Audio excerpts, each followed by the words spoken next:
Hello, folks. It's me again, Amanda Enderman, your trusty tour guide in the wonders of the wonderful city, also known as Rio de Janeiro. And well, on this video, unfortunately, I have to say that even though I'm always glad to share videos with you about the history and tourism of Rio and etc. But unfortunately, the topic about which I'm gonna talk today is no wonder at all in terms of, oh, what a wonderful topic.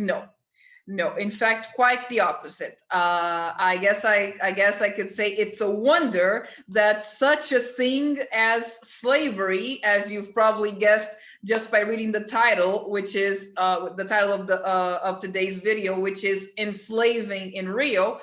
It's a wonder that it lasted as long as it did. Am I right? That's the only wonder that I could say that I can say that I have to show you guys today. But as I said in the very first video of this channel, there's no point in doing a channel in having, that's the correct word, in having a channel about history and tourism if you're only going to talk about the wonderful events in history, the happy times in history, and you completely forget about the not so happy times, right? That would not only be dishonest, but also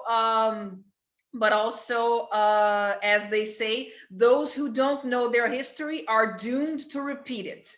So far be it from me to contribute even slightly for such a thing as slavery to occur again, God forbid.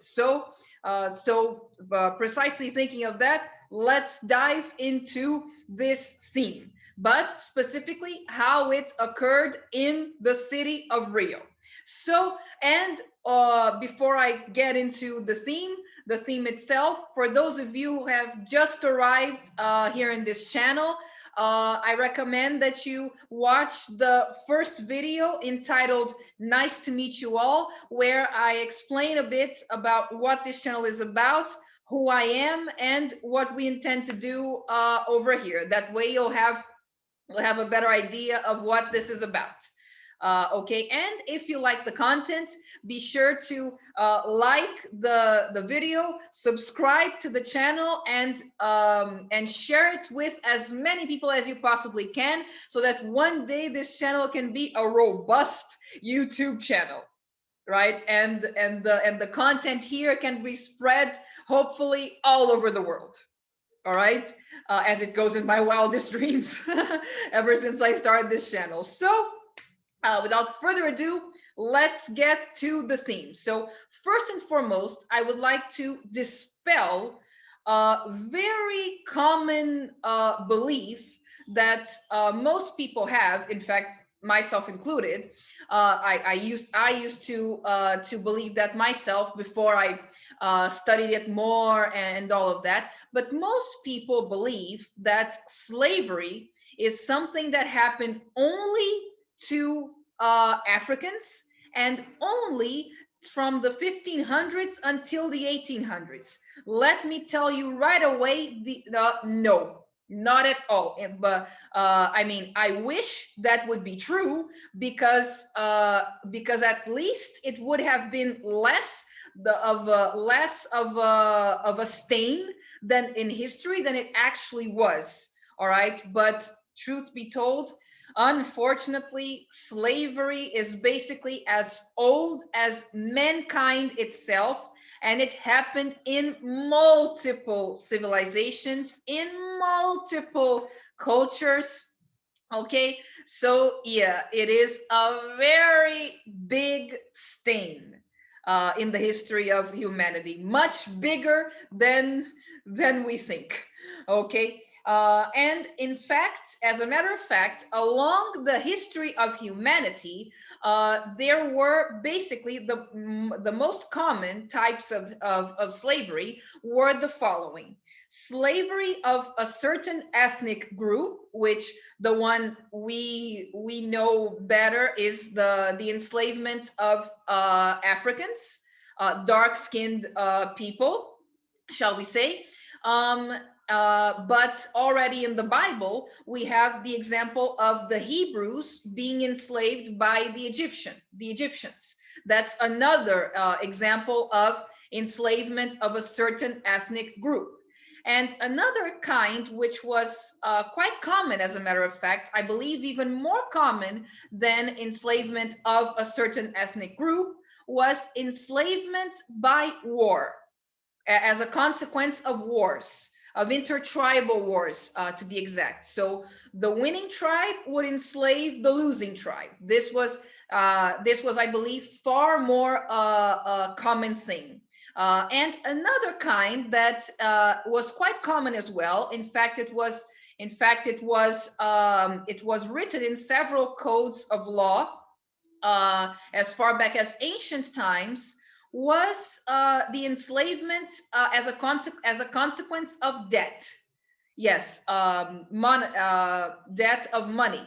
So let's say that I owe someone a certain amount of money, but I don't have the money to pay to pay off my debt. So in that case, several law codes had the possibility included that you would that your labor, your physical labor, would be the payment of that debt. And even more so, it was allowed for the person to sell their own child as a slave, so he could pay off the debt for you. Okay, so this was another example. And just so you can have an idea of the law codes that I mentioned that had this written down, the Leviticus or Deuteronomy, I'm never quite sure which one, but one of the two has this written. This was a common practice in India, ancient India, that is. This was a common practice in ancient China. In Roman law, it was also written down. So you can see a lot of civilizations practiced it. All right.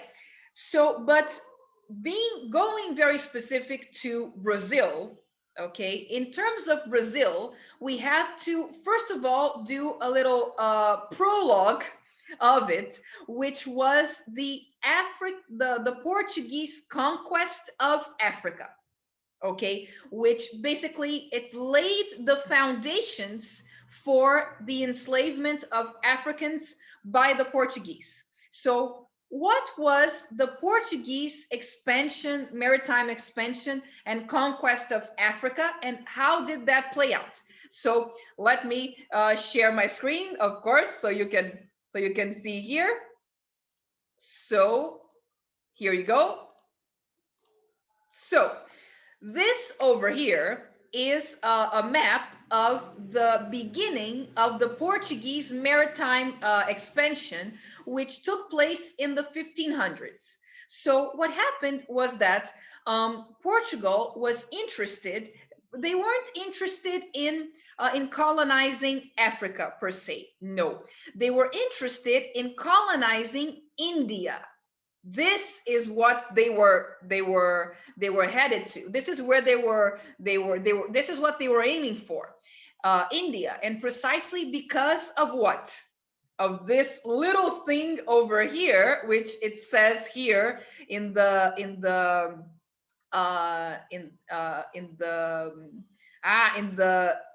caption here.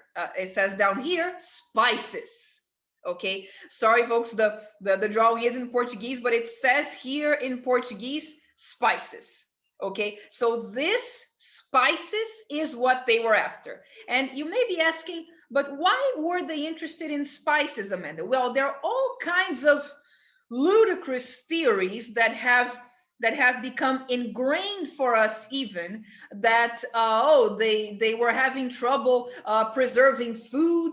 So then in order to mask the taste of rotten food, they would put spices in there, or they would need spice in order to preserve food. That could not be a bigger load of BS, okay, of historical BS. Because the thing is, folks, that the only spice that is known to preserve food, meat in that case, is salt. And there were several salt mines all over Europe. In fact, as far back as the Roman Empire, the very first road was built in order to link salt mines to the cities, which was called the Via Salaria.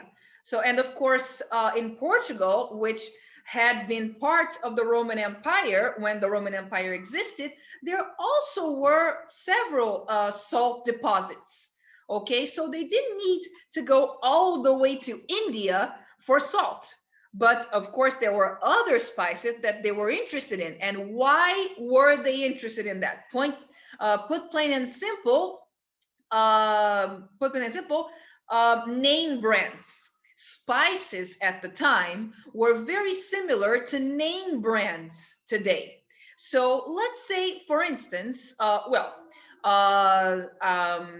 wearing this lipstick here, okay, which, well, it suits the purpose that I wanted to do. It makes my lips more apparent, and such and such. So do these earrings that I'm wearing. You know, it touches up my appearance in general, okay, and they are not by any famous brand specifically, but let's just say that, you know, these earrings were from Chanel, and let's say that this lipstick was by Calvin Klein. Let's say it would already make it sound a little better, right? So this is the effect that a famous brand has on the product. So the spices back in colonial times were like that. They were popular because of that, because they only existed here, because so they cost a lot. They were very much in demand. Okay, and you may be asking, oh, Amanda, but could they just go by land? Or there's this route over here in the map itself that is in green. Well, the thing is, folks, that this route, which actually was discovered by Pedro de Covilhã, as you can see here, down here, but this route was basically monopolized by the Arabs and by the Italians. So for this route, you had to pay the Italian merchants so that you can travel the Mediterranean. And once here, you had to pay the Arabs. So they basically monopolized this at this time. So Portugal wanted to discover an alternative route that could be only theirs. And so the monopoly of this route to the spices would be exclusively Portuguese. Okay, so they started. So, and they knew that there was a continent over here. They knew that there were lands over here, because here you have the Gibraltar Strait. And here, if you just stand there and you wave, it's very possible that an African, or nowadays a Moroccan, will wave back to you, because it's so close, you know. So from here, from the Gibraltar Strait in the European side, you can already see that there are lands over here. But what they didn't know was how far these lands went, because going off to sea in the 1500s was the equivalent of the I'm sorry, I bumped here. So going off to sea, in the sailing out into the ocean in the 1500s, was the equivalent of the space race. nowadays. You know, it was the equivalent of discovering new galaxies, you know, and it was very, very frightening. They had no idea what they were up against, what they would face, you know, so it was a very risky thing back then. So they started little by little colonizing the coast of Africa. Okay, and of course, with this, they acquired, besides the spices, the things that Africa had to offer, which were gold, as you can see here, precious stones, and of course, slaves. Okay, so the first explorer to reach the southernmost point of the African continent, now modern day Cape Town, was Bartolomeu Dias. But the thing is, folks, that this region over here is very, very windy. It's windy like nobody's business, okay? Because there are winds coming through the Atlantic, coming from the Atlantic. There are winds coming from the Indian Indian Ocean, and there are winds coming from the South Pole. So here there were constant storms. All right, and he faced a massive storm over here. So he said, "Oh no, they hired me to discover the southernmost point. I have discovered. I'm going right back to Portugal." So he named it the Cape of Torment, you know, or the Cape of Fear, you know, so that sort of thing would be a possible translation. However, after he did that, they hired the Portuguese crown hired Vasco da Gama to go to cross this Cape of Torment, and finally he managed to reach India and the spices. Okay, and he, of course, he renamed this cape. He renamed it the Cape of Good Hope. All right.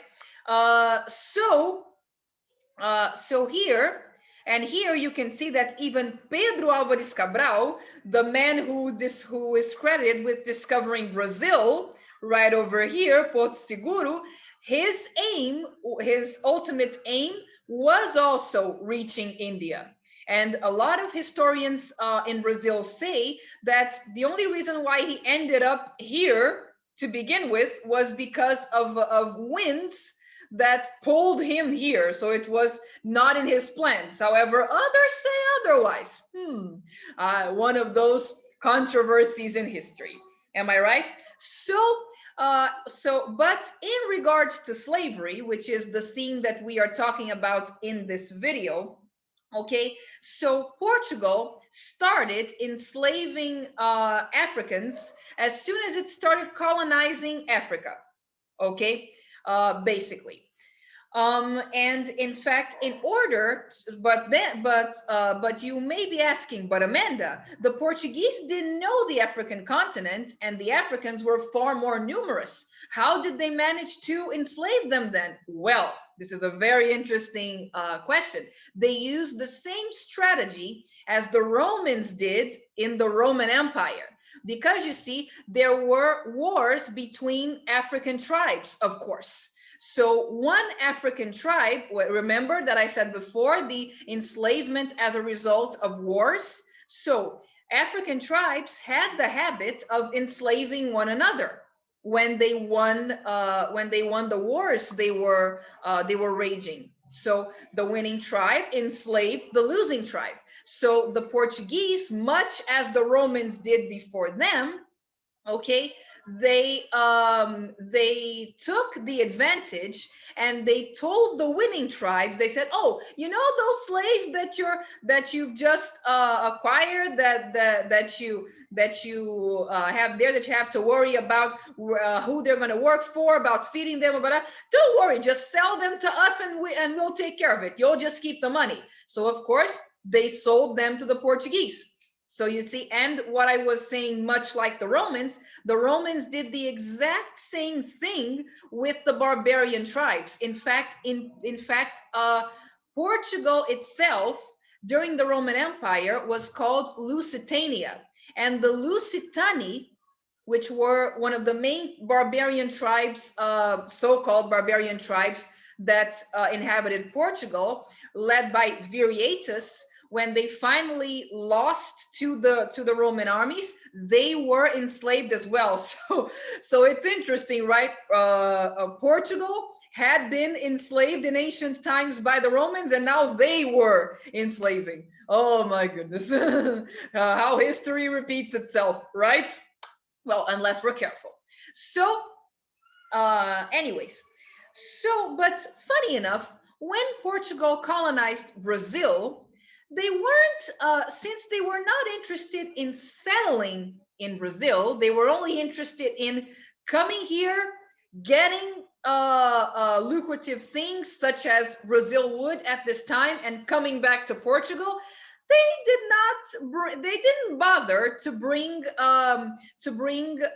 black slaves, dark-skinned African slaves, all the way over here. They didn't bother to do that. No. In fact, the very first to be enslaved in Brazil were precisely the indigenous. But the Jesuits, and this is why I'm showing you this guy is none other than Saint Ignatius of Loyola, and which created the Company of Jesus, or the order of the Jesuits. And the Jesuits were an order created in 1534 by Saint Ignatius, and already in 1540 they were legitimized by the Pope back then, which was this guy over here named Paul III. All right. And as I mentioned in previous videos, the Catholic Church, as I mentioned in previous videos, the Catholic Church backed the expeditions to the New World, including Brazil. All right. But the Jesuits, you see, they were interested in converting the natives to Catholicism. So it wasn't in their interest to enslave them. So in fact, they fought a lot for so that the indigenous would not be enslaved anymore. With the Portuguese crown, and they managed to succeed, actually, so much so that it was decreed that at one point that the only possibility of enslaving a native was in the case of so-called fair war. Okay, and what was fair war? It was if an indigenous would attack a Portuguese settler. Okay, so in that case, the settler would be allowed not only to defend himself, but to enslave the indigenous that were attacking him. Otherwise, he could not. But of course, folks, with the end of the Brazil wood economic cycle and the beginning of sugarcane as an export, you need a lot more manpower to cut sugarcane, how can I say, to put the sugarcane through the mill and produce molasses and produce sugar. You need a lot more manpower for that. Am I right? So this is when Portugal started enslaving Africans, and also because at this point in time in the 1530s, Portugal was already noticing that if they didn't actually settle Brazil, they might lose Brazil as a colony. So they started settling at this point. So both things got together. So so the very first African slaves in Brazil arrived between 1539 and 1542 in Pernambuco, in the Capitania of Pernambuco. Capitania is a name in Portuguese, which I can't think of a translation right now, but it was because Brazil was divided in stretches of land known as capitanias, which each had a landlord, so to speak. So the one called, and many of them went on to become states of Brazil. In fact, Pernambuco is a state in Brazil nowadays. So the first slaves went there precisely in order to cut sugarcane. Okay, but since in this channel I'm talking about Rio, all right, in Rio, the very first slave market was in a place that those of you who have been accompanying my channel since the beginning know very, very well by now. It was in this very place here. Are you recognizing it? Well, maybe not, because this is an old painting of the place by a painter called Hugendas. By the way, I never know if it's Hugendas or Hugendas. All right, but anyways, so he painted this, and this is a painting of this street over here, which is the right hand street, Rua Direita, or current Primeiro de Março Street. All right, so, or current Primeiro de Março. So this is where the very first slave market in Rio functioned. Okay, but the slave market here only was in operation, only remained in operation until 1774. In 1774, the Marquis of Lavradio, which is this fine gentleman over here, decided to transfer the slave market to the Valongo dock, which is this place over here. Once again, this painting I believe is also by Hugendas, but nowadays it's this place over here, more specifically this over here. And as you can see, it was landfilled along the centuries, but we are going to talk about this landfilling as well in future videos. Stay tuned.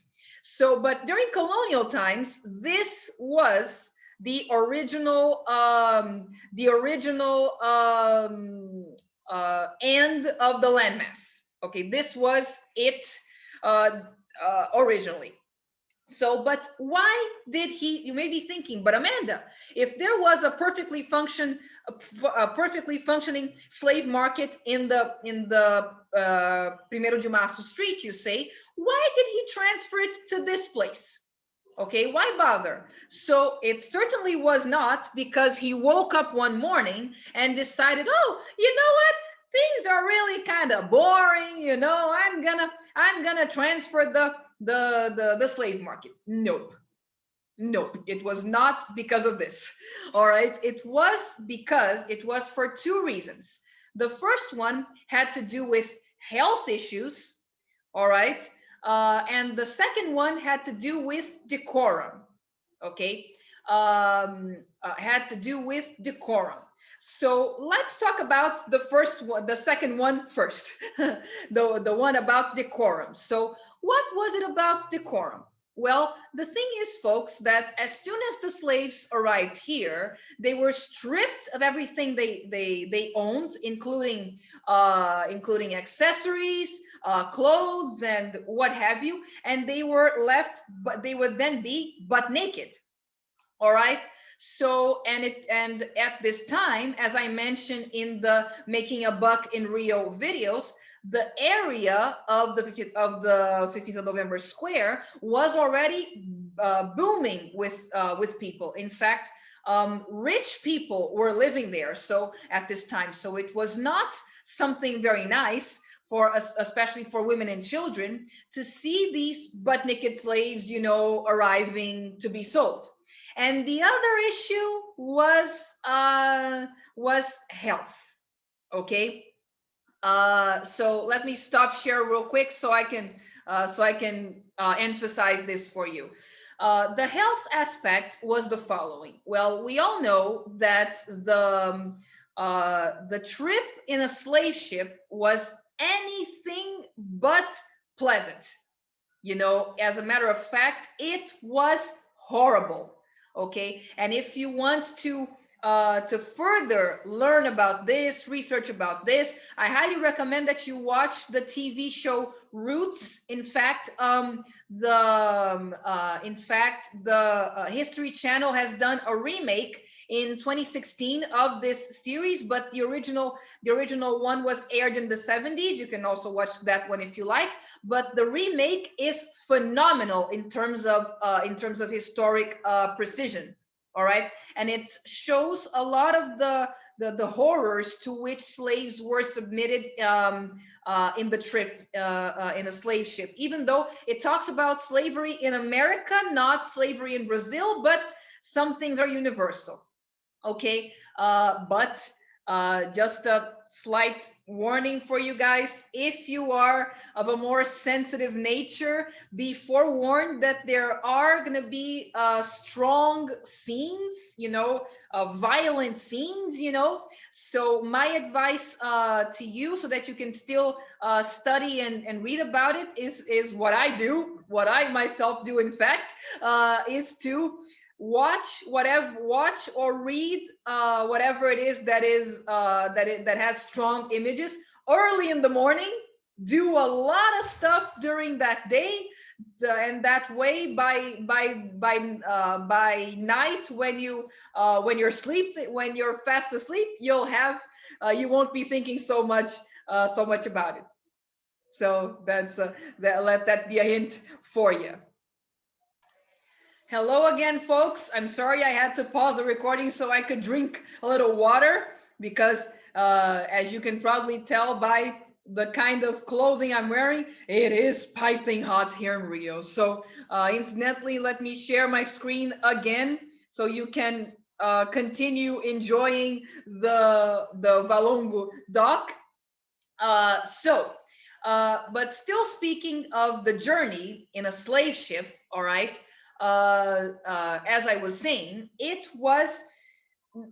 was so bad, in fact, because the slaves, they would be chained together in the bowels of the slave ships, and so they would pee there, they would poo there, and of course they came here. They arrived here carrying every kind of disease that you could possibly imagine.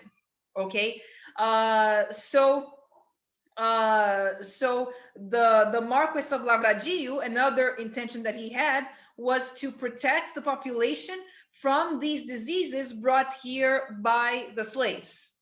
Okay, so that was the second reason. So and but by the way, because it was so bad and such bad conditions, abolitionists after in future centuries, when they were fighting for slavery to end. And by the way, I'm not going to talk about the end of slavery in this video, but I will be talking about it further in future videos also, because so far we are still in colonial times. And unfortunately, the end of slavery did not happen in colonial times, but we are going to get there. Don't worry. So how can I say? So a lot of slaves arrived here at the dock already dead.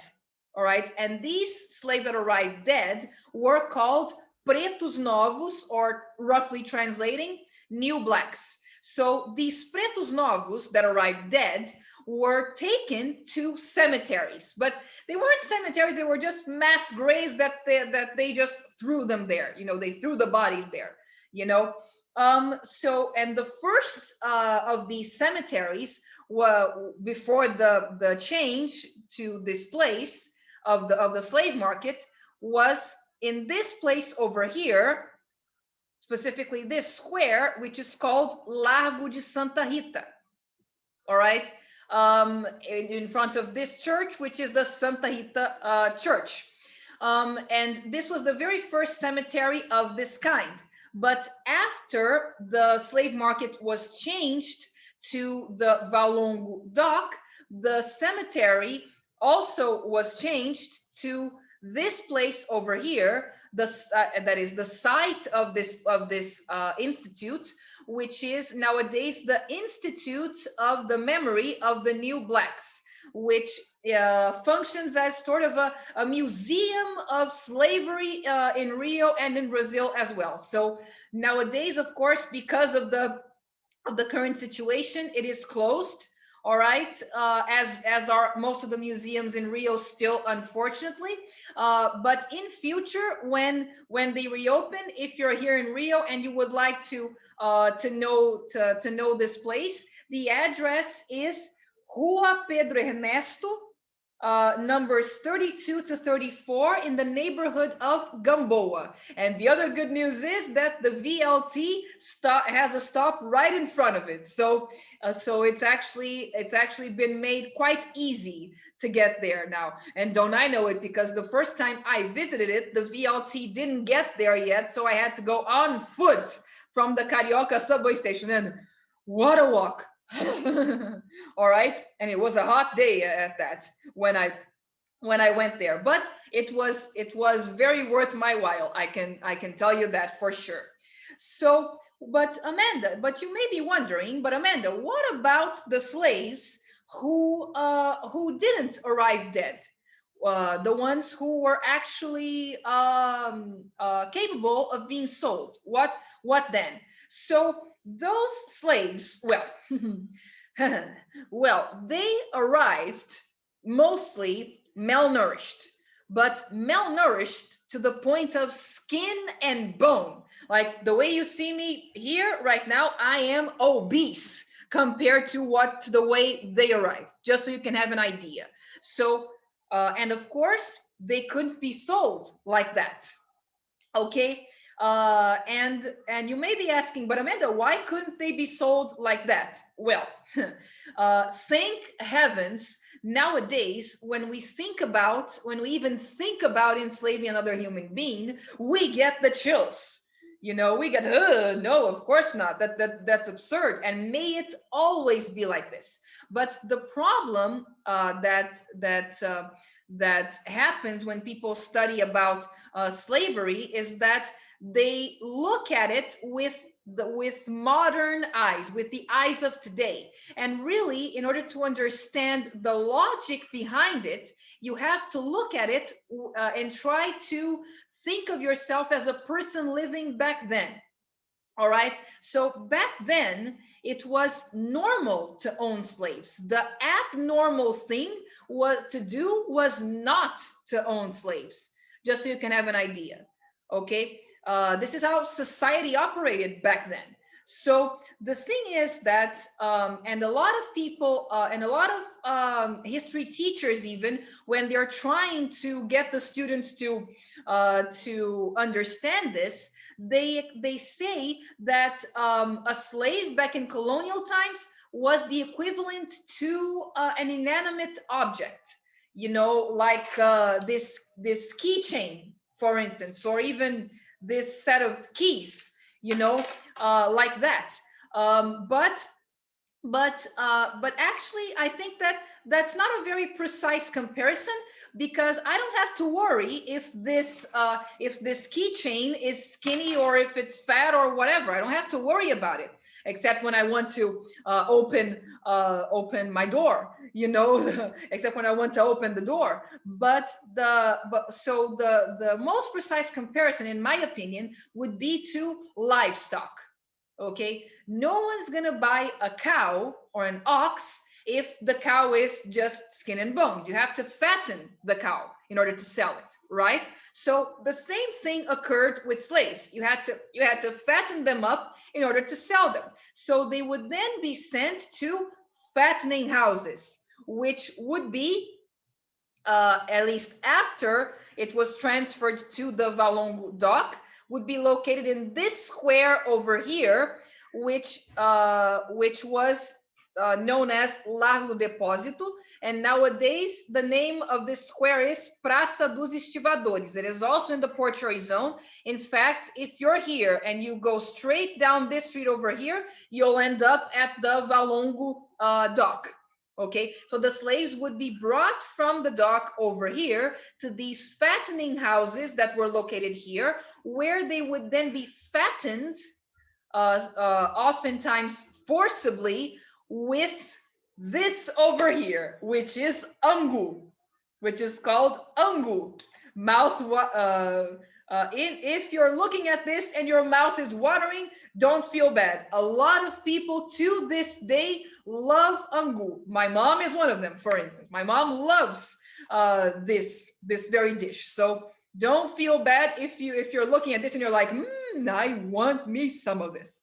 So and now I'm gonna explain how ungu is made. So the yellow part that you see over here is corn flour, which is cooked until it becomes a porridge. And still in this porridge form, you don't let it set.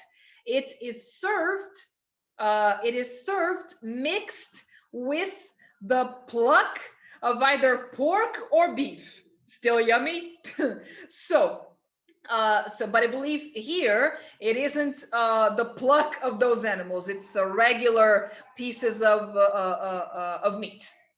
Okay, it's just regular meat. So, and this to this day is served at a restaurant, which is also located at the portuary zone, which is called Ungu do Gomes. So, if you want to taste this yourselves once you're here in Rio, you can go to Ungu do Gomes and they'll serve you this dish as it is on this plate. But you see, during colonial times, they would, yes, use the pluck of either pork or beef. And you may be wondering, but Amanda, pluck, what is that? So pluck is basically the parts of the animal that normally you would throw out, like entrails, livers, lungs, and all of that lovely stuff. So they would mix this and they would feed only this and nothing more in order to fatten the slaves up so that the slaves could then be sold.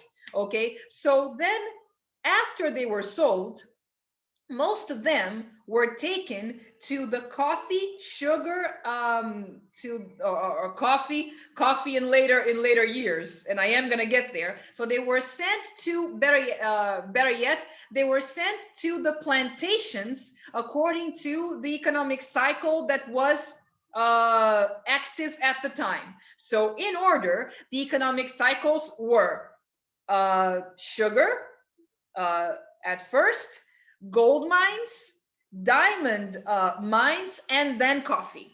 Okay, so it was in that order. All right. So, but they were sent to those places. Okay, but the ones that stayed in the city, they could be used for either domestic service or manual labor for constructions in general. All right.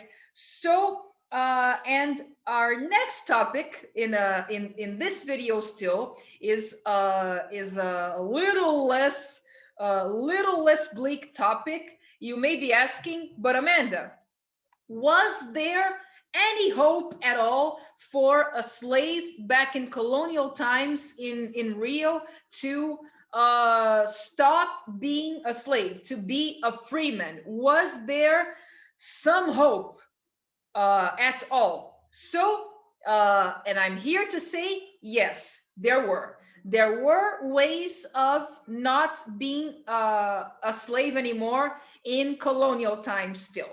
All right. The chances were slim, but there were ways. So one of those ways was working as a rent out slave, or in Portuguese, negro de ganho. So these rent out slaves, they were slaves who had special abilities that would later be discovered by their masters.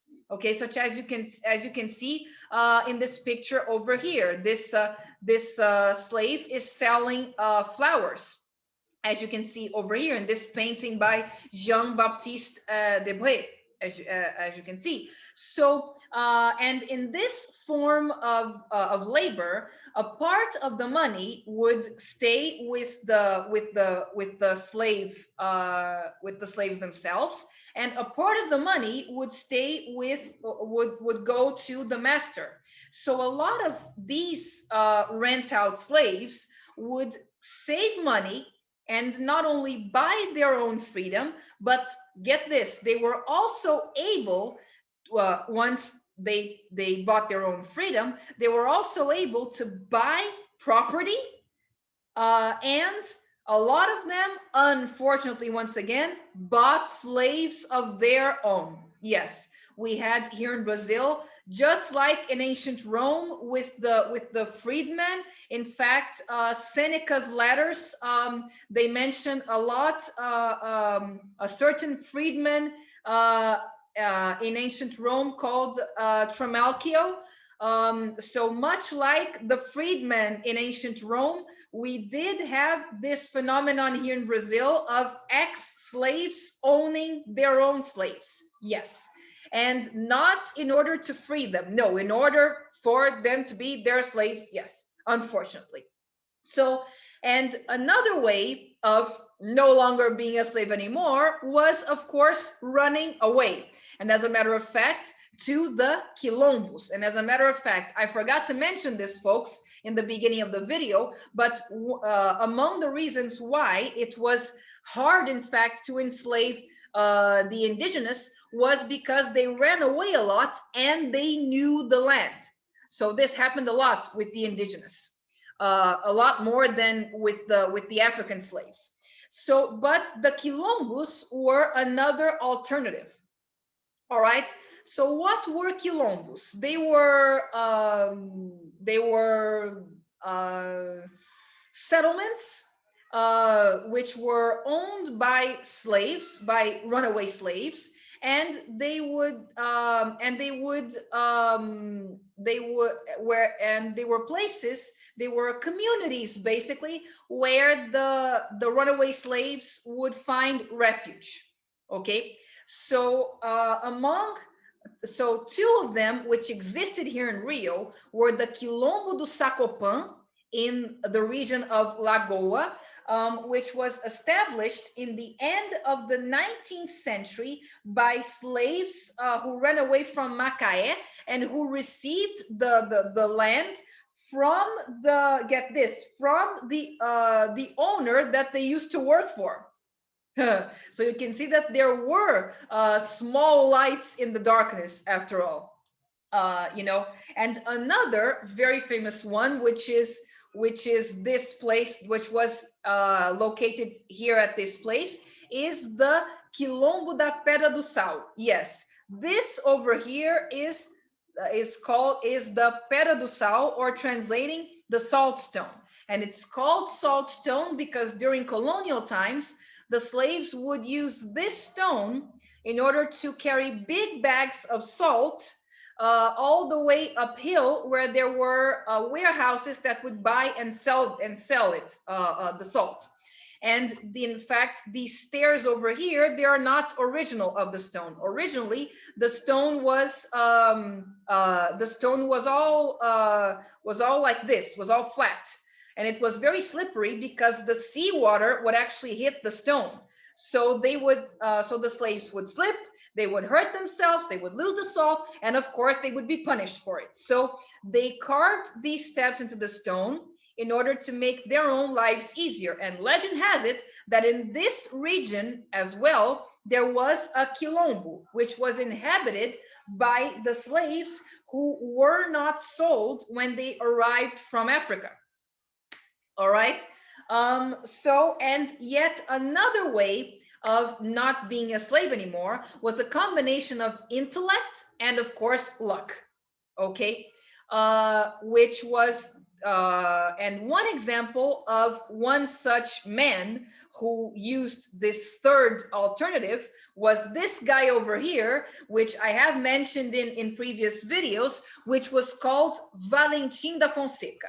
So Valentim da Fonseca, he was mixed race, actually. So he was the son of a slave woman, of a black woman, and a Portuguese man. All right. And his father, even though his father was not a nobleman, he did not have a noble title, but he had money.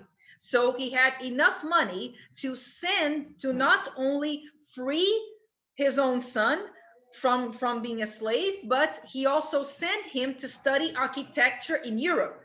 And this is how he became one of the most prominent architects in colonial Brazil. In fact, as I mentioned before, he built several fountains here in Rio, and also he built the park in which his this bust of him stands to this day, which is the Passeio Público. Also another place that I highly recommend that you see if you ever get a chance to come to Rio. So folks, let me stop share here. So folks, with this, we come to the conclusion of this video entitled Enslaving in Rio. So, I hope you liked the video, and I'll see you in the next video. Bye.